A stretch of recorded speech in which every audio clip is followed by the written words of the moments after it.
Soluções. Estamos transmitindo, além da TV Guarulhos, também pelas maiores fanpages de Guarulhos.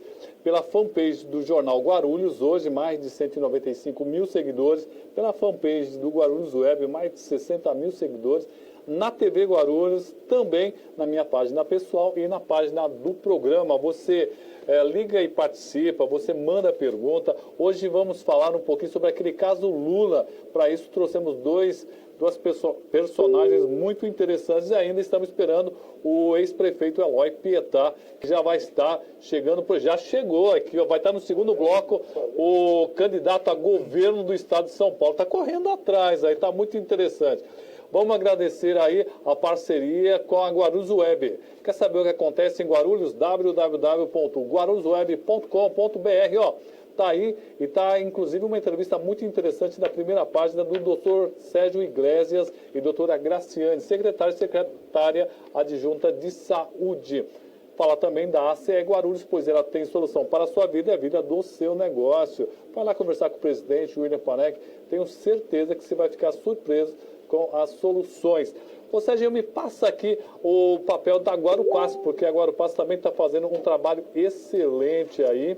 E eu quero pegar aqui, nós temos uns spots aqui muito interessantes e a gente vai pedir para vocês também prestar muita atenção no trabalho feito pela Guarupaz. Você sabia que os ônibus transportam 70% da população e cobrem apenas 25% do espaço físico? Já os carros particulares, só o contrário. Eles ocupam cerca de 60% das vias e levam apenas 20% da população. Pense nisso e utilize mais o transporte, viu? Uma iniciativa da Guarupaz, levando você de ponto a ponto.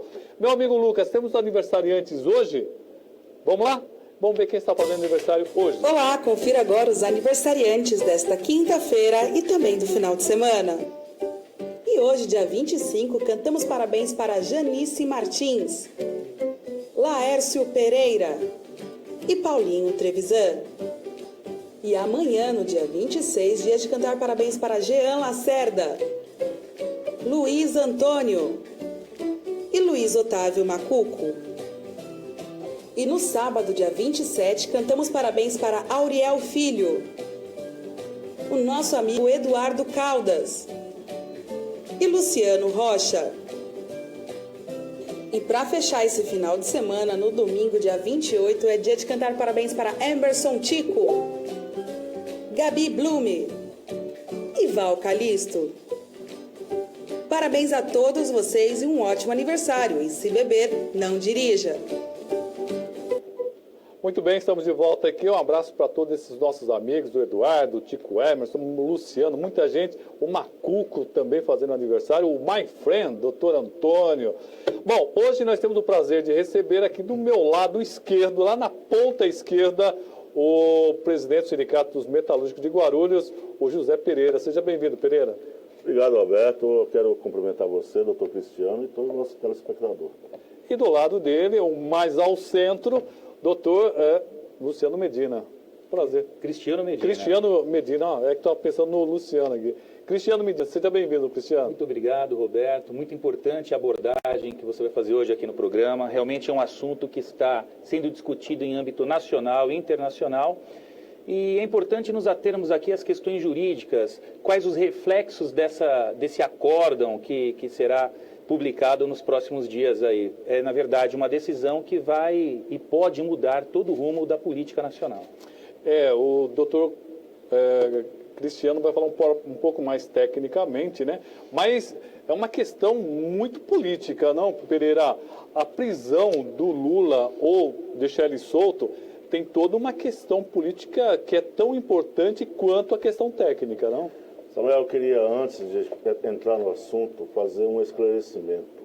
A sociedade, não é culpa dela, né, às vezes pela falta de informação, acha que todo o movimento sindical é do PT e é da CUT.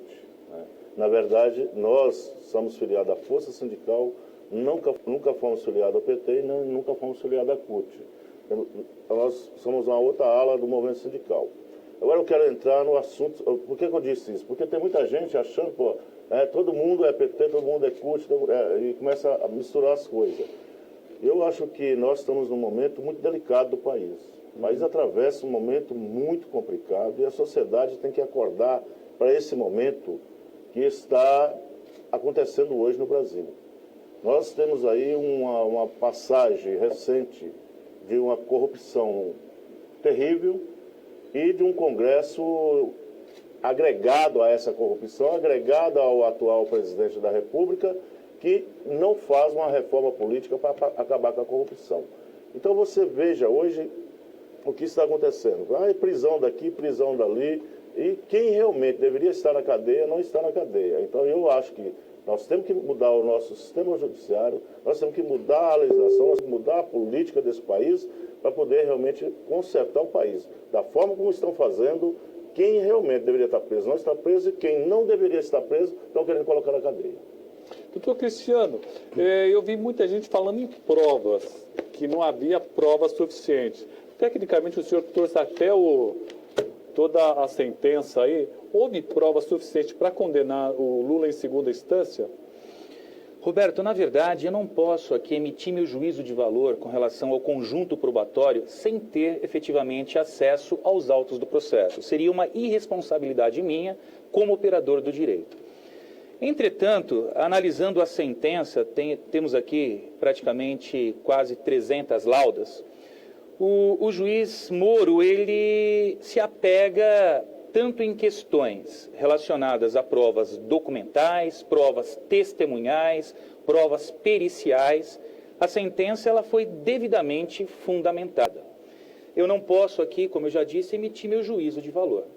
Entretanto, fazendo uma análise sistemática desse conjunto probatório, do que eu analisei e também das questões processuais, eu posso afirmar categoricamente que houve sim um excesso na sentença e muito mais agora na decisão de segunda instância no tocante à fixação da pena.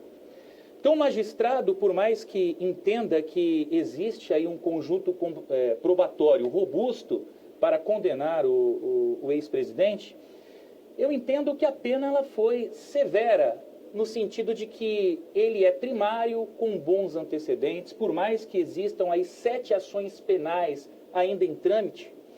Hoje, no momento da sentença, ele era tecnicamente primário e a pena ela foi elevada. O crime do artigo 317, da corrupção passiva, varia uma pena de 2 a 12 e o da lavagem de dinheiro de 3 a 10. Quando da dosagem da pena, na segunda fase, o juiz acabou elevando a primeira condenação em 4 e depois acabou dando 9 anos, né? E o tribunal elevou ainda mais, 12 anos.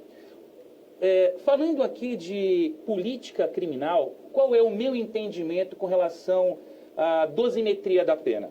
Eu entendo que tanto o juiz quanto o tribunal, eles acabaram impondo uma pena severa, tentando evitar a chamada prescrição. Por quê? O Estado ele tem um tempo, de acordo com o nosso Código Penal, tem um tempo para punir o indivíduo. E dependendo da pena aplicada, e aqui não da pena total, e sim da pena isolada, muitas vezes o Estado ele perde o direito de punir, o direito de executar aquela pena. E elevando a pena, eles acabam impedindo a prescrição do crime. Não é, obviamente, uma estratégia justa para com os acusados. Observem que o próprio tribunal ele acabou reduzindo a pena dos outros condenados e elevou a pena do ex-presidente. Isso ficou muito claro. Isso, no meu entender, não aqui emitindo jamais um posicionamento político, considerando que eu sou um operador do direito, mas isso ficou muito claro. E acontece diuturnamente, infelizmente, em vários tribunais e em vários juízos de primeira instância. O juiz fixa uma pena elevada, visando evitar a prescrição do crime. Então, fazendo uma análise sistemática da questão jurídica, é o meu posicionamento. Agora, no tocante à condenação, eu não tenho elementos, Roberto, para falar se existem provas robustas ou não. O que eu posso deixar aqui muito claro é que se há dúvidas, o réu deve ser absolvido. Isso diz o nosso Código de Processo Penal. Mas segundo, eu analisei a sentença e também assisti parte do julgamento ontem, tanto o juiz Moro quanto os desembargadores apresentaram um conjunto probatório robusto.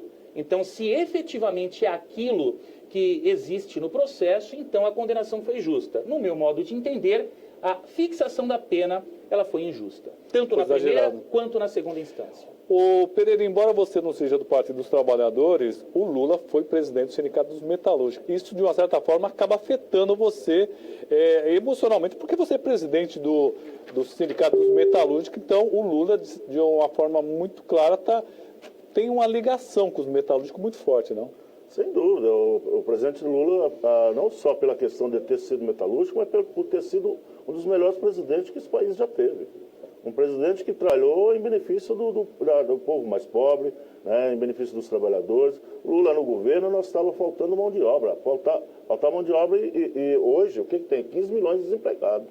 Então, esse governo que trabalhou, que levou o luz para todos, que levou comida na mesa das pessoas mais pobres, eles querem colocar na cadeia, e aqueles que construíram seus aeroportos nos seus terrenos, para poder até fazer o que bem quer por lá, aqueles que falou que se alguém abrisse a boca matava, aqueles que saíram com a mala de dinheiro na rua, esses estão soltos. Então, o que eu vejo dentro de tudo isso é que, mesmo que haja, como o doutor Cristiano está falando, provas, que até agora eu não vi essas provas, e numa reunião que eu tive agora recentemente, segunda-feira com o Lula, ele falou, eles têm prova, por que eles não vão na televisão e me desmascaram então? Mostra as provas. Até porque estão falando de um triplex que agora foi piorado por uma juíza de Brasília como sendo da OAS. Então, como é que é da OAS ou é do Lula? Então não dá para entender. Eu acho que essa coisa está sendo mais uma coisa política para tirar o Lula do caminho deles. Esta elite nunca aceitou que o povo mais pobre tivesse espaço desse mundo que nós vivemos. E aí você encontra de tudo, né? Prepararam para ter o golpe, fizeram o golpe, e agora esse governo que foi colocado pela elite está realmente plantando tudo que ele acha que deve ser feito para acabar com tudo que foi feito pelo Lula, no governo do Lula. Eu acho que a cassação do Michel Temer não aconteceu. Por quê? Porque toda aquela corja que está lá, praticamente todos, né? Tem alguns lá que dá para salvar alguns ali, dos 513 deputados, está amarrado com ele, defendendo ele, porque todos têm também o seu rabo preso lá. Nos acompanhando, o Décio Pompeu está mandando um abraço para o Pereira e um abraço para o doutor Cristiano. Também nos acompanhando o Fábio David, está dando boa noite para nós, e um abraço para o doutor Cristiano Medina, está dizendo que você é um excelente profissional, orgulho da nossa cidade. Regina Celi Saldanha Martins está dando boa noite para nós também, boa noite para os convidados aqui nos acompanhando, o Pezão do Motoclube, o Potiguar Block, Lucinha Ramiro, Maria José, Cícero Araújo, Mossoró, que também é sindicalista, Zéza, Marcelo Pinho, Regina, José Carmelo, deixa eu ver aqui, o Francisco Severo, Isilda, Vera Lúcia, Amadeu, Magali, David, Camila, muita gente aqui. O Josinaldo Cabeça está mandando um abraço para vocês aqui. O Amadeu Santos, o Roberto Gomes, Ângelo Luizinho. Está todo mundo aqui nos acompanhando, agradecer muito o trabalho de vocês. Doutor Medina, nos bastidores eu estava perguntando, que eu estava numa dúvida danada sobre a questão do Lula. Ele está dizendo que vai viajar para a África. E toda vez que tem alguém condenado assim, eles não podem nem sair da cidade. Roberto, na verdade, existe aqui uma questão jurídica muito importante que a sociedade, aquele que não é operador do direito, precisa entender. O Lula, ele foi condenado na primeira instância e ele foi condenado na segunda instância. Uma decisão ainda não transitada em julgado, nem mesmo na segunda instância. Por mais que a votação tenha sido unânime, cabe ainda a oposição de um recurso que é o chamado embargos de declaração. Nesses embargos, o advogado ele vai poder discutir possíveis omissões, contradições ou ambiguidades dessa decisão. só irá transitar em julgado na segunda instância após o julgamento desses embargos. Por mais que isso foi muito discutido já, nesses embargos não há a possibilidade de reverter o teor daquela decisão. Sim. Não há possibilidade. Entretanto, o Lula ele ainda é presumidamente inocente. Por que ele é presumidamente inocente?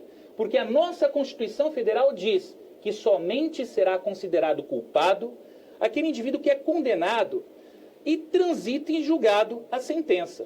Mas essa possibilidade de ser preso já com esse julgamento em segunda instância? Eu vou explicar isso também. Então, assim, quando que ele vai efetivamente ser um culpado? Quando que o nome dele será encaminhado para o rol dos culpados? Após o trânsito em julgado. Então, após o STJ julgar o recurso especial, após o STF julgar o recurso extraordinário, então aí ele pode ser considerado um culpado. Hoje ele é um presumidamente inocente. E a nossa lei processual penal diz o seguinte, e a nossa Constituição Federal diz isso também, que a regra é a liberdade. Somente permanecerá preso ou terá cerceado qualquer direito de ir e vir aquele indivíduo que acarrete um risco para a sociedade, um risco para a instrução processual ou até mesmo um risco para a aplicação da lei penal. A partir do momento que o Lula ele compareceu em todos os atos processuais, a partir do momento que ele não é um risco para a sociedade, não cometeu crimes de natureza violenta, e ele em momento algum demonstrou que tem interesse de deixar de cumprir aquela reprimenda, o tribunal deixou de aplicar qualquer medida cautelar.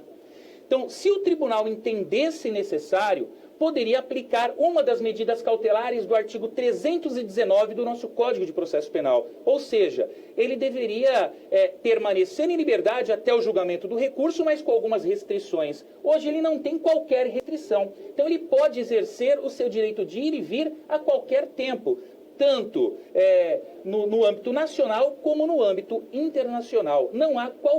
Hoje não há qualquer restrição para a sua liberdade de ir e vir. Eu sei que você já vai me perguntar, como muitos estão falando, mas e a prisão? Ele pode ser preso após o julgamento dos embargos de declaração? Aliás, o Fábio Davi está perguntando, eu acho que é doutor Fábio Davi, quais os recursos que restam dos embargos de declaração? Após isso, ele poderá já ser preso conforme foi sentenciado, doutor? Poderá. Por quê? Naquele tribunal, no TRF4, existe um entendimento de que, a partir do momento que cessarem todos os recursos ali, naquela instância, ele já pode começar a cumprir a sua pena. É uma regra daquele tribunal. O STJ e o STF, eles estão divididos com relação a essa matéria. Então, em alguns casos, o STF dizia, bom, a partir de agora, transitou em julgado na segunda instância, mesmo que ainda exista recursos pendentes, o indivíduo já vai começar a cumprir sua pena e pode, obviamente, ser preso. Mas não é uma súmula, e muito menos uma súmula vinculante do STF, essa questão. E eu percebo, e diariamente vemos que o STF está se flexibilizando no tocante a essa matéria. Então vai ser um divisor de águas, essa questão vai ser obviamente levada para o Supremo, será um divisor de águas no nosso país. Qual é hoje efetivamente o entendimento do nosso Supremo? O Supremo vai manter aquele entendimento anterior que levou para a cadeia até mesmo o próprio Luiz Esteves. Sim. O Luiz Esteves foi preso com base nesse entendimento que o Supremo havia fixado, mas hoje já se mudou esse entendimento. O próprio Gilmar Mendes, que era favorável a essa prisão, recentemente ele já deu aí uma entrevista dizendo que depende do caso. Então o caso Lula vai ser um caso que será um divisor de águas no nosso país.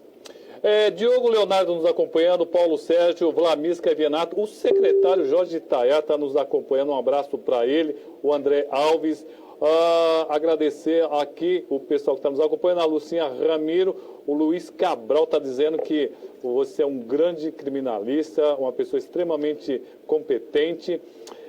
Cícero Araújo, olá Roberto, boa noite, parabéns pelo programa, manda um abraço ao doutor Cristiano.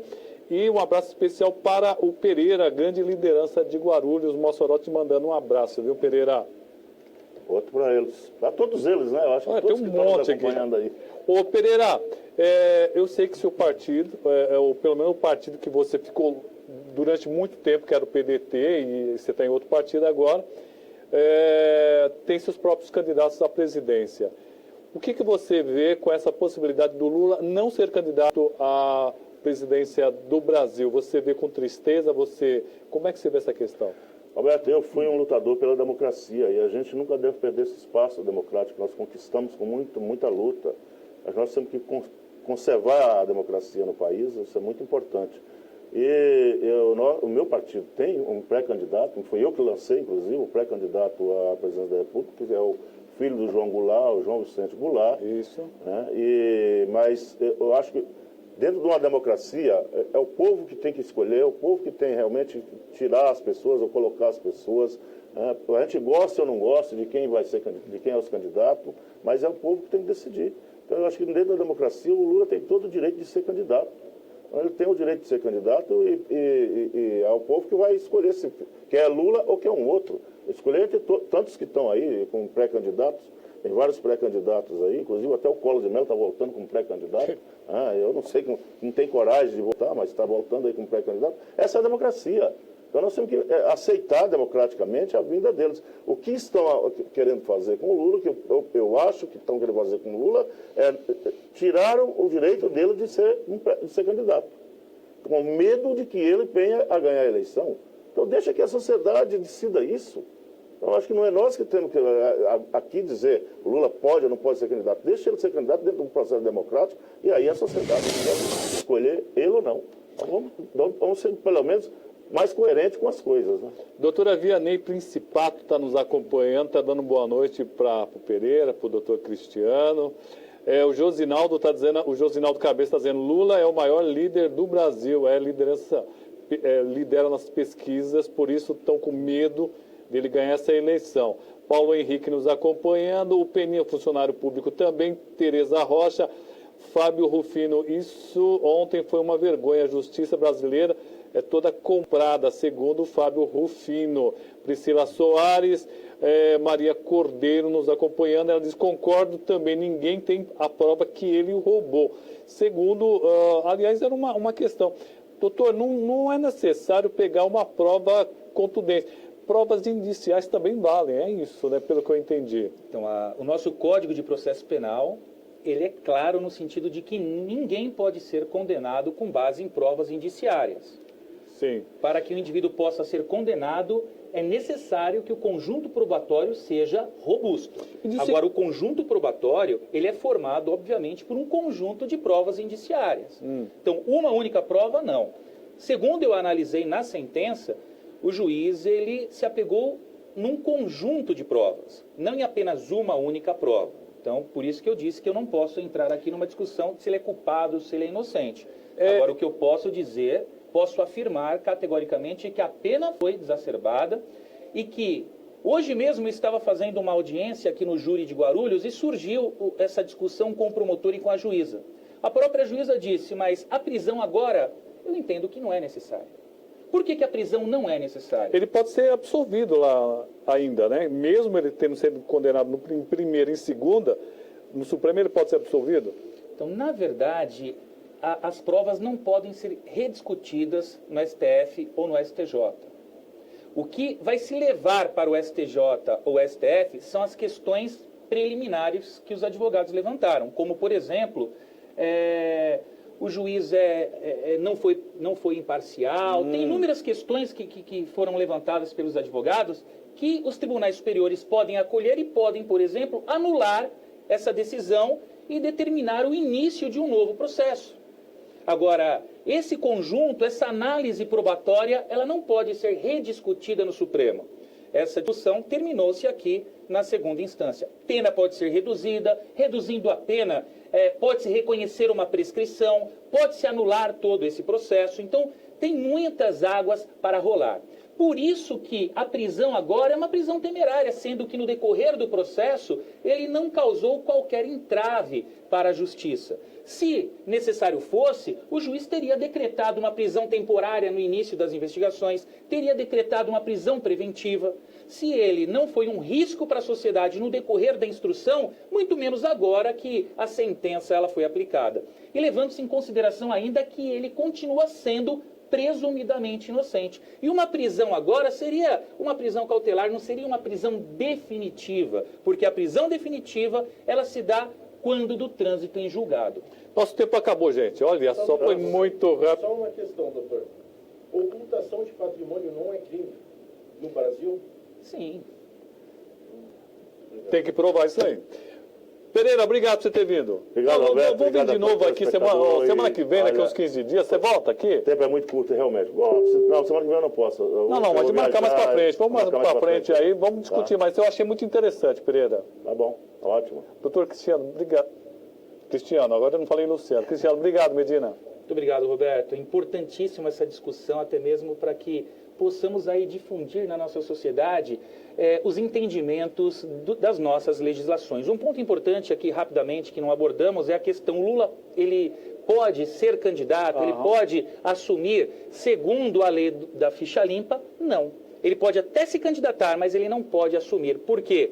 Porque ele se tornou inelegível quando do julgamento na segunda instância. Mas vamos discutir muito a ficha limpa ainda. Vão se discutir, mas segundo a lei, ele não poderá assumir.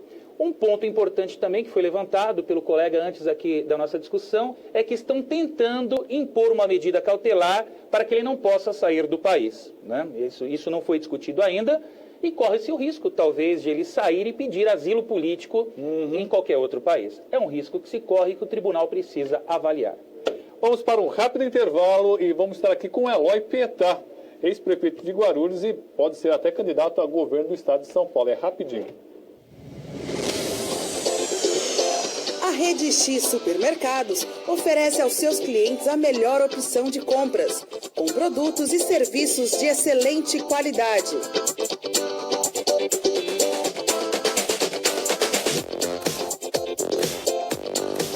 Venha conhecer uma das nossas unidades. Rede X Supermercado é mais barato, todo mundo sabe.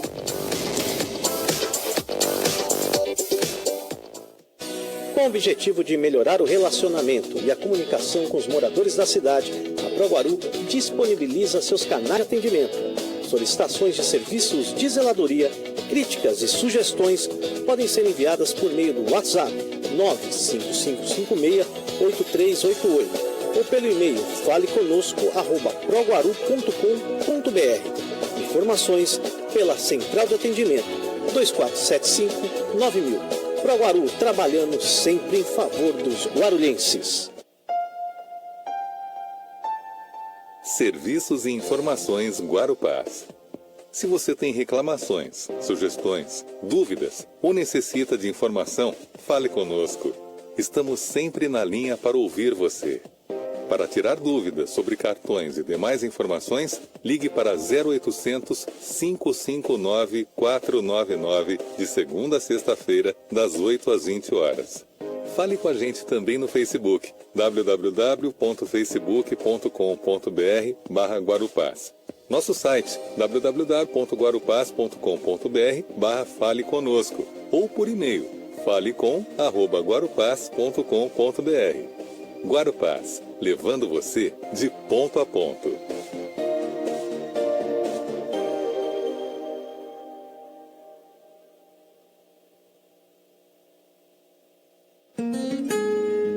Associação dos Educadores Municipais de Guarulhos. A mudança se faz na sala de aula e fora dela. Oferecemos a todos os filiados atendimento jurídico e salão de beleza em nossa sede, localizada na rua Claudino Barbosa, 102, no Macedo. Além disso, estamos ampliando nossos convênios para atender ainda melhor o interesse e necessidades de todos os filiados. Faça parte da AEMG. Para mais informações, ligue 2087-2520, 4965-1745 ou 96769-4434.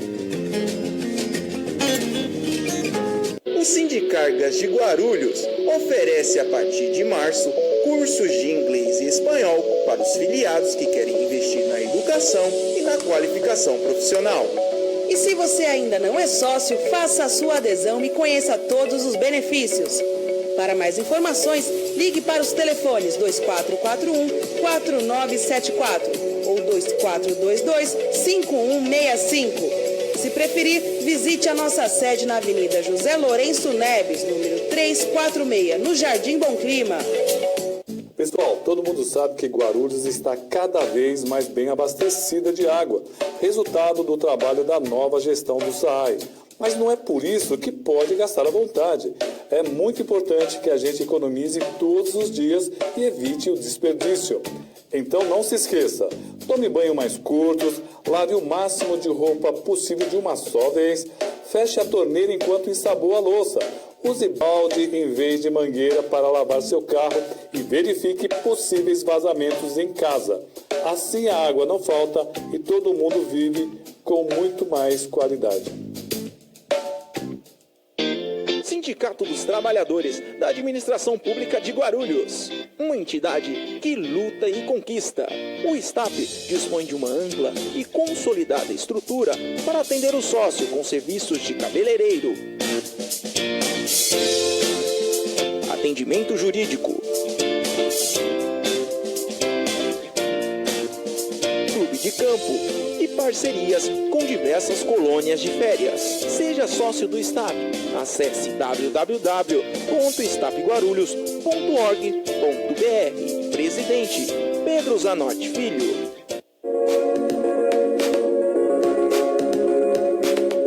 Olá, seja bem-vindo a mais um Direto da Redação. Confira as notícias em destaque desta quinta-feira, dia 25 de janeiro. E depois de 8 horas de julgamento, Lula é condenado em segunda instância e tem a pena aumentada de 9 para 12 anos.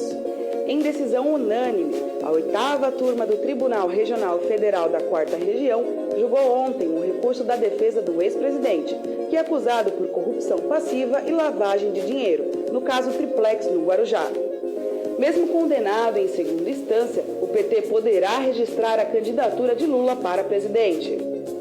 O ex-presidente não será preso de imediato. Ainda é possível que a defesa de Lula tente inocentá-lo nas instâncias superiores, Superior Tribunal de Justiça e Supremo Tribunal Federal. Lula discursou na noite de ontem em São Paulo e diz respeitar a decisão do tribunal. Porém, ele não aceita o motivo pelo qual eles tomaram a decisão. E o esquenta do carnaval já começou. Neste sábado e domingo acontece aqui em Guarulhos vários blocos e você terá a oportunidade de curtir essa folia. Neste sábado, dia 27, o Bloco do Delega estará nas ruas de Guarulhos. A concentração será ao meio-dia na Rua Guarulhos, no Gopoúva. No domingo, dia 28, é a vez do Bloco Pescar Que Nada. A folia começa às 11 horas da manhã, lá no Lago dos Patos, Vila Galvão. É muita música para você curtir e se divertir.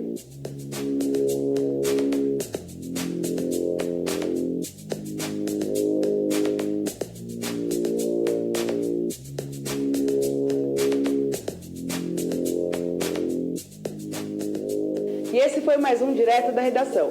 Lembrando que hoje o programa Tribuna Livre recebe o ex-prefeito da cidade de Guarulhos, Eloy Pietá. Até mais!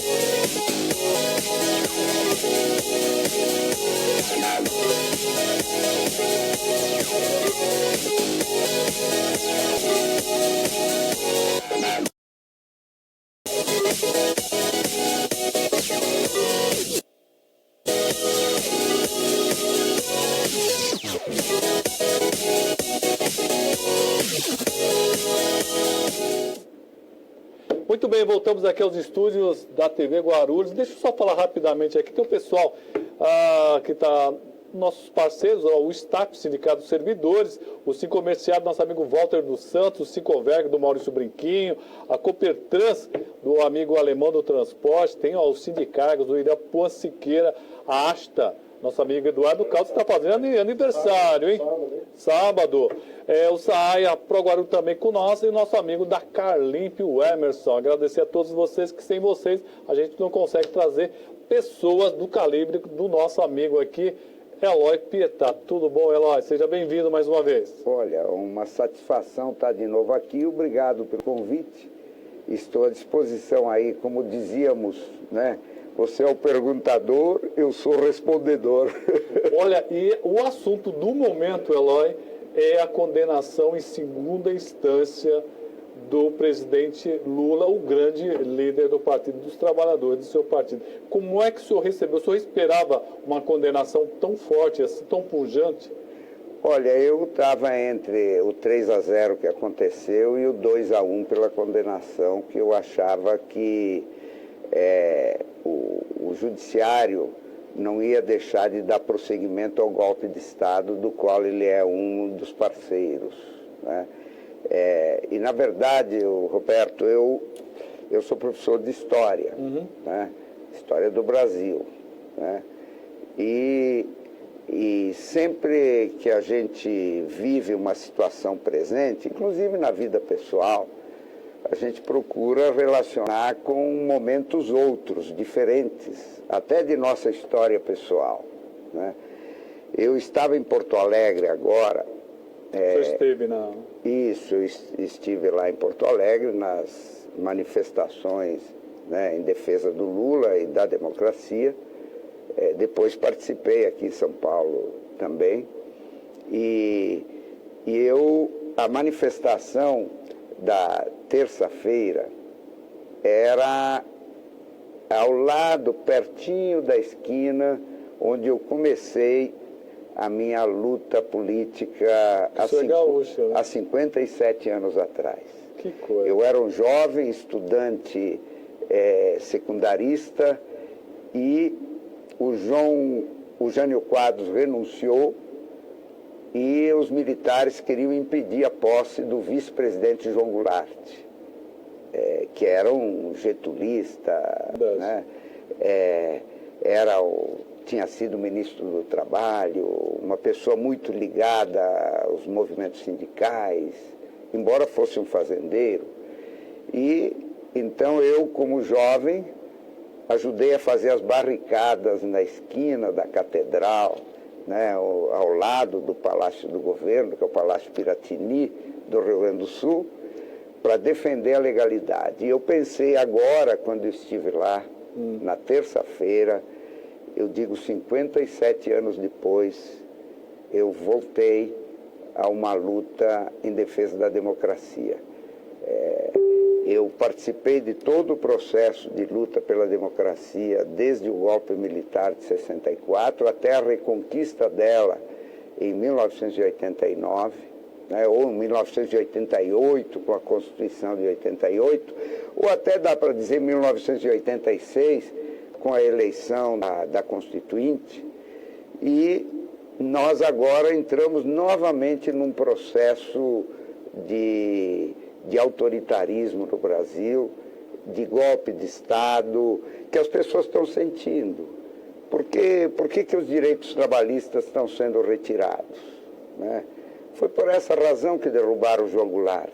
Foi por essa razão que derrubaram o Getúlio Vargas. Foi por essa razão que caçaram o Juscelino Kubitschek, impedindo de ser candidato a presidente da República. Então, na verdade, retiram os direitos trabalhistas, querem retirar direitos previdenciários, diminui os recursos para a saúde pública, diminui os recursos para a educação, para o FIES, né? Vai reduzindo o ProUni, vai reduzindo os programas sociais, mas o pagamento dos juros da dívida continua. Da dívida, que fazem com que o Bradesco, por exemplo, com todos os seus negócios, esses e outros, tenham um lucro de em torno de 24 bilhões de reais no ano, quando o conjunto da economia está em extrema dificuldade, quando a pessoa ali da esquina, que tem o seu comércio, está numa extrema dificuldade, quando os salários estão sendo reduzidos, a renda de todos reduzida. Então, na verdade, nós estamos assistindo a um golpe de Estado para retirada de direitos sociais. É isso que está acontecendo. Então, a tentativa de caçar o Lula é a mesma que foi caçar o Getúlio Vargas. Getúlio Vargas era acusado de corrupção, nunca se provou que o Getúlio Vargas tenha sido corrupto. O Juscelino, acusado de corrupção, nunca se provou que tenha sido corrupto. O João Goulart, acusado de corrupção e de favorecer o comunismo, nunca se provou nada disso. Então, e todos eles caíram por essas mesmas elites que estão querendo derrubar o Lula agora. Deixa eu só rapidamente aqui, Eloy. Está nos acompanhando aqui a Celita Queiroz, o Guto Pompeu Mandotti está mandando um abraço para você. Obrigado, Guto. O Potiguar Bloch está dando um grande abraço ao companheiro. Obrigado. Futuro governador Eloy Pietá. Palavras do Potiguar, hein? Bom. O Romualdo Galvão, que está lá no Nordeste. O Romualdo Galvão, lá no Ceará. Está mandando um abraço para você. Ô, Romualdo, que alegria. Muito bem, Romualdo. Rafael Garcia, Eloy é uma figura que consegue sair da esfera partidária. Tem meu respeito. Palavras do Rafael Garcia. Está mandando boa noite para nós. A Silvia Helena também nos acompanhando. O Ricardo Ferrante, que é jornalista e trabalha com o nosso amigo Maurício Brinquim, está nos acompanhando. O Fabrício Rodrigues, que é da Juventude do PT, também nos acompanhando. Agradecer a todos vocês. O Tiago, como o Eloy observa a importância para Guarulhos com a possibilidade de termos 2 candidatos ao governo do Estado. É verdade, porque também... Mas hoje eu gostaria que o Eloy se atentasse mais a essa questão do Lula, viu, Tiago? Eu prometo convidar o Eloy para um outro dia para a gente falar um pouquinho mais dessa candidatura dele para o governo do Estado, que eu acho extremamente importante, sim, e eu acho que ele tem condições. Nos acompanhando o Tiago, o Marcos Rodrigues, o Zinho Manassés, o Mauro Henrique Manfrinati, o Marcos Cangiani também nos acompanhando. Eloy, como é que você acredita que o Lula vai conseguir ser candidato à presidência da República? Olha, hoje o PT proclamou Lula como seu candidato e eu sou daqueles que adotam a posição de que o Lula deve ser candidato até o final, e quando eu digo até o final, até a data da eleição, independente das decisões do Judiciário. Mesmo se for cassado? Independente das decisões do Judiciário. Porque nós precisamos mostrar para a sociedade aquilo que, aos poucos, a sociedade está entendendo, que o que aconteceu e o que está acontecendo são as diversas fases de um golpe de Estado. O golpe de Estado significa o seguinte: uma parte, o Estado, pela definição de Max Weber, e que é adotada generalizadamente, é uma minoria da sociedade que dirige o todo da sociedade, é sustentado por ela, e nessa minoria está o Poder Executivo, as Forças Armadas, as polícias, o Poder Legislativo, está o Judiciário e o conjunto de funcionários da burocracia ou do fronte de trabalho das diversas instituições nacionais, estaduais e municipais. O que é o golpe de Estado? O golpe de Estado é quando uma parte dessa minoria que está lá exercendo o poder sobre o todo, ela derruba uma outra parte da minoria. Né? Então, veja, por exemplo, o que é o golpe militar? É o exército derrubou Getúlio Vargas, ele se suicidou para não ser derrubado, derrubou João Goulart, né? E depois se assenhoreou do poder. O que está acontecendo hoje? Hoje não são as Forças Armadas que derrubaram. Hoje foi aquela maioria do Congresso Nacional que de ética não tem nada, né? E o fez dizendo que estava defendendo a ética, né? O Judiciário que se associou, né, a essa maioria do Congresso Nacional, a grande mídia que se transformou, digamos, naquela que é um poder privado, a grande mídia é de empresas privadas, a Globo, ela deve valer aí no mercado uns 30 bilhões de reais, né? É um poder privado que se juntaram, junto com os banqueiros e o setor financeiro, né, e boa parte do setor das grandes empresas, para derrubar uma presidenta legitimamente eleita sob um argumento de que não tinha seguido o orçamento como deveria seguir. Né? Um negócio é isso. Agora, diziam, não, mas é que tem corrupção, etc. Você fez parte do PT Nacional, né? Então, você é uma pessoa que conhece bem todo... O senhor acredita que, com toda essa corrupção que houve, com os empresários, inclusive devolvendo dinheiro, o Lula saiu isento de toda essa história? Olha, eu conheço, como eu fui um dirigente nacional, né? E como eu sou do PT desde a criação do partido, eu conheço as principais figuras. Eu conheço o Genuíno, conheço o Zé Dirceu, conheço o Lula, conheço quem faleceu, né? Mas eu conheço os ministros, os governadores. Né? Você sabe que não são pessoas que enriqueceram. Não, o máximo é com o salário que lá tiveram, ou até que regrediram do ponto de vista financeiro, como é o meu caso, que fui prefeito 8 anos, minha esposa, a Janete, deputada federal 8 anos, eu fui deputado estadual 10 anos, fui vereador 8 anos, né? Eu só tenho o apartamento que eu moro e ela tem um carrinho e eu outro carrinho, desses de carrinhos comuns aí, né? Então é o seguinte,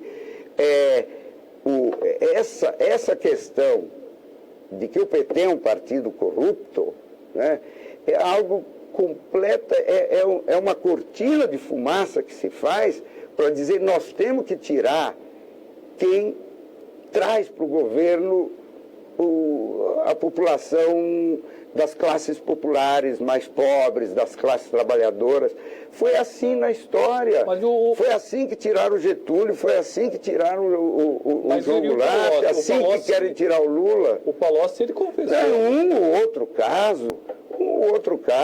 Que era uma figura importante dentro do Partido dos Trabalhadores. Sim, mas um ou outro caso sempre pode acontecer. Eu não estou acusando porque não conheço especificamente. Licença um minutinho. A questão da ficha limpa, né? Eu acho que a ficha limpa foi um erro, porque se deu para o judiciário o direito de dizer quem pode e quem não pode ser candidato, porque o judiciário age como ele quer, ele cria a lei, ele interpreta o caso de um jeito e outro de outro. Por exemplo, o Eduardo Cunha, até para não citar alguém do PT, né, foi destituído do mandato, inclusive de deputado, por uma decisão do mesmo Supremo Tribunal Federal que deixou o Aécio. Né? Então é o seguinte, ele escolhe conforme os interesses. O judiciário hoje, ele pode dizer, ele diz a lei e ele cria a lei. Aliás, em diversas circunstâncias. Até, para não falar de, por exemplo, eu sou a favor de que não haja mais a contribuição de empresas para as campanhas políticas. Mas o judiciário tomou essa decisão que não está escrita na lei. É uma decisão boa, mas agora ele toma outras decisões ruins. Por exemplo, ele impediu o Lula, que foi presidente da República, com fama internacional, de ser ministro da Dilma. Olha, é como se o executivo dissesse, Gilmar Mendes, você não pode ser ministro do Supremo. Eu vou te impedir de ser ministro do Supremo. Então, o judiciário passou a ser um poder autoritário que faz o que quer com a lei nacional. E por isso é que o Lula tem que ser candidato até o final, independente do Poder Judiciário. Independente do Poder Judiciário. Bom, é uma questão bastante interessante. E aí o Poder Judiciário vai se entender com o povo brasileiro, porque o Judiciário não é eleito, o Judiciário é de carreira, o Judiciário é vitalício, né? E ele quer assumir as funções de quem é eleito. A soberania popular, ela se dá no Executivo e no Parlamento, e não no Judiciário. A Regina está dizendo assim, grande Eloy, apoiado. O Renato Gomes está dando boa noite para você. A Anelisa Costa nos acompanhando. O Tiago de França, obrigado, ele compreendeu aqui que hoje nós estamos falando mais sobre a questão do Lula. A Fábio Rufino também. O Mauro Henrique Manfrinati. A Jéssica, o Ayrton Vilano, nosso amigo Ayrton Vilano lá do Recreativo, isso mesmo, Recreativo. O Rodrigo Souza, o Josinaldo Cabeça lá do Sindicato dos Metalúrgicos também nos acompanhando. Já está acabando o nosso tempo, Eloy. Sério? Você viu como você falou assim, meia hora é um bom tempo assim, mas nós estamos aí com 4 minutos. Eu não vou nem mostrar a câmera, tem rapidamente a câmera aí da rodovia Presidente Dutra, o pessoal estava perguntando como é que estava o trânsito lá na Dutra, ó. Bem tranquilo, né, Sérgio? Bem tranquilo aí, obrigado. Volta para cá.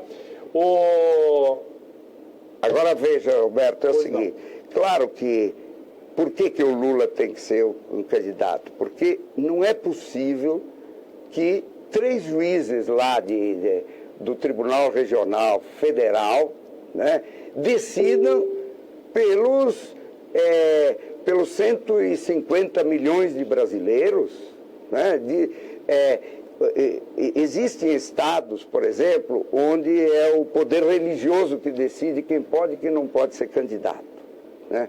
Aqui não é o poder religioso, é o poder judiciário.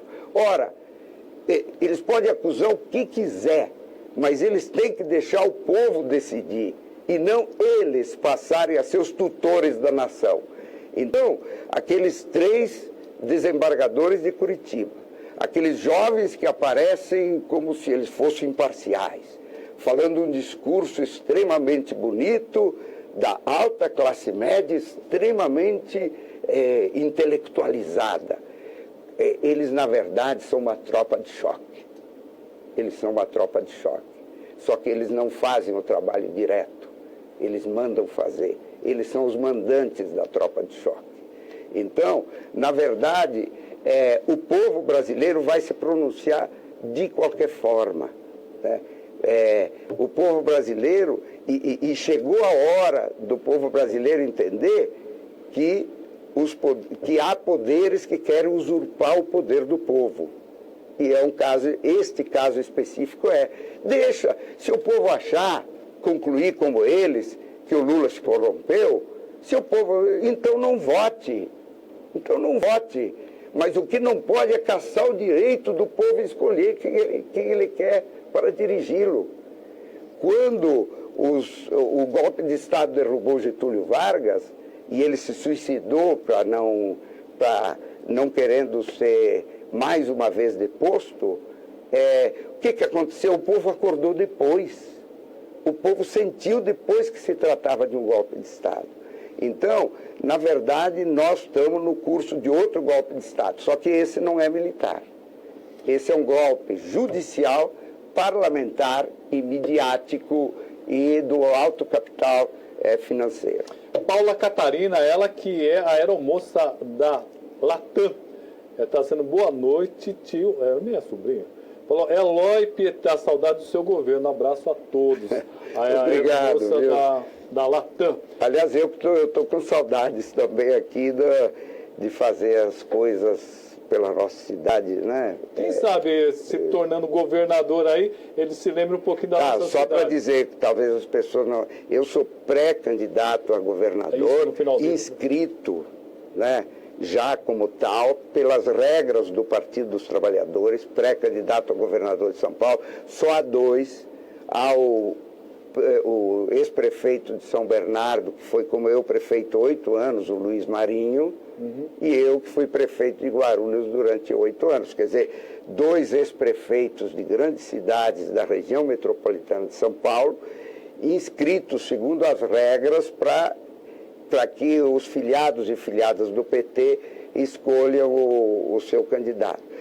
Eu tenho alguns amigos e que até hoje me dizem, Eloy, você devia sair do PT. Eu sempre digo, eu sou do PT na alegria e na tristeza. Obrigado, Eloy. Tá bom? Obrigado por você ter vindo. Obrigado, eu que agradeço e agradeço aos que nos assistiram aqui. Uma saudação a todas e todos. Boa sorte aí na sua candidatura a governo. Obrigado. Amanhã, das 13h30 às 14h30, tem a reprise do nosso programa, viu? Você não perca, amanhã à noite também temos o programa da Tribuna Livre. Obrigado pela audiência. Compartilhe, por favor, e curta a nossa página tribuna.robertosamuel e nos ajude a deixar esse espaço ainda mais democrático. Um abraço e até o próximo programa.